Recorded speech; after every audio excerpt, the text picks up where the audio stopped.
my talk, I'll cover this first. After my talk, we are going to hold off on carrots for just a minute. And that's because April has gotten her yard time for the day. Oliver will be switching outside to meet you all here on the deck. April will move over into that stall where you do see Oliver, and you'll get to see her in there. Now, we'll talk about giraffes now that I've got that out of the way. Now, those of you that have watched the giraffe cam, I am going to need your help at some points. We'll see. We're going to see how much you guys have learned from us over the last 3 months.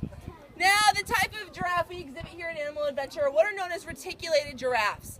In the wild and around the world, you have one species of giraffe broken down into 9 different subspecies. I know every one of them. I bet you guys don't want to know them, but I am that encyclopedia for that information if you do really want to know. However, that one broken down into 9 has recently changed, and we may actually have to change our sign. Scientists are looking at the research, making sure it's correct. But they just did a big genetic study on giraffes to see what makes their necks long. While they were looking at the genes to make their necks long, they also looked at their genetic information, and they found out that there is not one species of giraffe. They are genetically different enough to make 4 species of giraffes, which are further down broken into subspecies. These species are as genetically distinct as a black bear versus a polar bear. They're still giraffes, they are just different.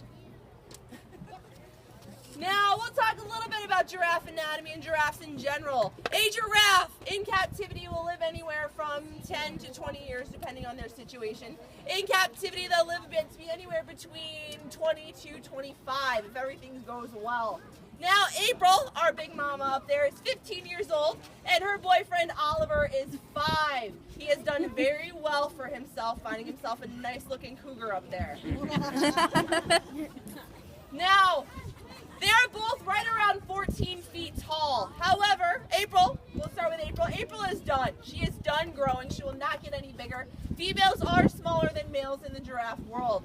Oliver has lots of growing left to do. Male giraffes don't stop growing until about 7 or 8 years old. And when they are done growing, they stand anywhere from 17 to 18 feet tall. Add 4 more feet onto Oliver here. And they weigh over 2,000 pounds. They are absolutely enormous animals. Soon enough, Oliver will tower over everything here at the park.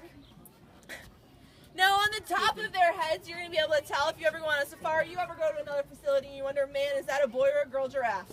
And you can't look under their skirt. You're going to look at the top of their head at those ossicones, those big horns that are called ossicones on the top of their head. Now, females are nice and dainty. They maintain their fur. They're skinny. They're long. They're very pretty. They look very feminine.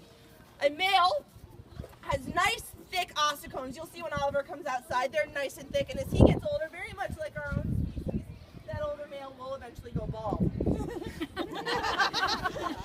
So that's one way to tell. Now, Tajiri, if you've seen pictures of Tajiri, when Tajiri was born, he has big little puffs of fur on his head.